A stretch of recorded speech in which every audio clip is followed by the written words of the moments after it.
What kind of car do you see and instantly think, this person's an idiot? Convertible Nissan Murano. WTF. The kind with 20 obnoxious political bumper stickers. Bonus points if they're from elections that have already come and gone. Double bonus points if they are for candidates that lost. In Ohio, just look for the yellow license plate. They are either from New York or required to have a yellow plate because of a DUI. Wait, really? Ohio has this? That awesome. They should do that in other states. Any car with eyelashes on the headlights. Pickup trucks with spoilers. It looks stupid and it seems like it would be a nuisance every time you try to load the bed. Well, to be fair, no one with a truck spoiler is ever putting anything in the back except maybe some shopping bags. Bulldozers. Lifting a truck for off-road or farm usage is one thing, but putting on a 12 inches lift with gigantic chrome wheels just screams Douchnizzle. I saw a Toyota Prius towing a small trailer that had a lawnmower strapped to it. The mower was running. Extra horsepower never hurts. PT Cruiser, of course. My brother bought a Chevy HHR for the sole reason that it looked like a PT Cruise. His words, not mine. Any vehicle, but 99% of the time, it's a pickup truck with the Calvin sticker on the back, Calvin kneeling at a cross and praying, Calvin P on the Ford Chevy Dodge logo, etc. Exactly why Calvin became the avatar of sanctimonious rednecks, I'll never know. My in-laws have a neighbor with 3 Calvin P stickers arranged in a triskelion with each Calvin P on the next. I want to know if it's satire or if thinks it's cool. Stupid freaking truck nuts. Neons with rims, spoilers and loud mufflers. Who are you trying to fool? Themselves. Hummer. Especially if it's all shiny and polished, and you know it's never left the road. Anything really. I worked on cars and have seen those kind of people drive just about every make and model. A few favorites. A Kia Forte filled from floor to ceiling with junk. The pile in the rear blocked the rear window, and the pile in the passenger seat almost interfered with the shifter. A Chevy Suburban with those typical douchebag rims, aftermarket stereo, but had to take the cheapest option doing their brakes. Ground down past the pad. Did not opt for resurfacing, replacing rotors. A new WRX tuned E85, upped boost, etc. Blew the internals. The black box showed it well beyond redline, nearing 10k, but warranty still covered most of the expense. A lady whose heater stopped working in a Tahoe came up to me and said she needed her vehicle back while I was mid-diagnosing. Many stories like this that only further the thought that there's more idiots on the road than not. I've only got 3 months experience and I've already dealt with a guy in an S-Class between 2000 to 2004 model who refused to accept that he needed new rear tires. They were both bald yet he insisted that there was plenty of tread left. Dude got abusive and asked to speak to the boss who instantly agreed with me. Dude drove off and I hope he got pulled given enough points to take him off the road. I once saw a beat up 80s era Pontiac sedan with a license plate that read Gangster. Obviously you're not a very good one. 20-year-old beat up Honda Civics with a fart can exhaust, then they proceed to rev their car under every overpass. An Aztec. I have heard that 5 Aztecs on a car lot is a lifetime supply. You know, though, my friend had an Aztec run well for 15 years. That sucker held up. Ugly as sin, though. The car wasn't pleasant either. Any truck modified to roll coal. Ruining their MPG to own the libs. Trucks with nuts on them. Something about it just screams. Keep an eye on your drink if you see me at the club. When a truck blows smoke when the light goes green or they insist on doing burnouts in parking lots. I used to hang with people like that. I can verify that people who do that are idiots for sure. If you've modified your car to make it disgustingly loud, I really think something must be missing from your life. It's pretty tragic. I don't think I have a generic idiot opinion of any car. However, there are 2 cars that I despise. The Honda Jazz. I firmly believe you should have to retake your driving test before being allowed to buy one. I swear the average driver of a Honda Jazz is 83. The Nissan Juke. If you can look at a Nissan Juke and not be immediately repulsed by the fact the front headlights look like they're being squeezed out of the bodywork, your eyesight isn't good enough for you to be on the roads. The Juke looks like an aborted tadpole had a crack baby with a pug. I don't get why the women in my life like it.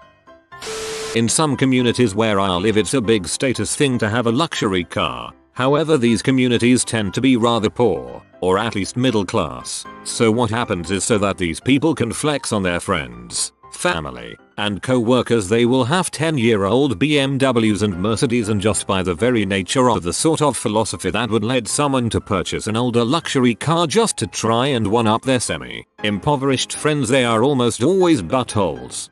And those old luxury cars depreciate like rocks, but still have the maintenance costs of super expensive luxe barges. So, yeah, you bought that S-Class for $15K, but a brake job will run you another third of that.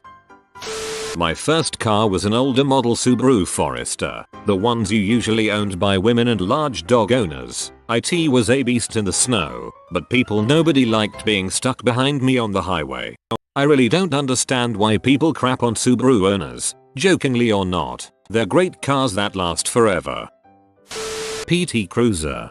These always make me think of overweight middle-aged women that are really into Twilight. Pontiac Aztek. Neighbor used to have two identical doo-doo brown ones. Ugliest car ever made. Maserati. They're poor quality, depreciate like nothing else, break down constantly. Their marketing department is about the only thing of quality they have. That's kinda surprising and sad. I love the looks of a couple of them.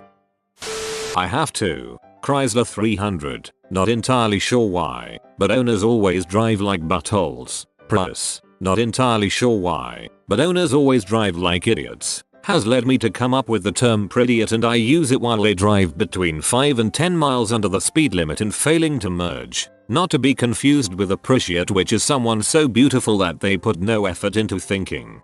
I got one as a rental once, and that thing is a pig. You can't help driving like an butthole because it's enormous and wallowy, and everything is designed to separate you from what is going on outside and distract you with fiddly crap on the inside. Really comfy ride though.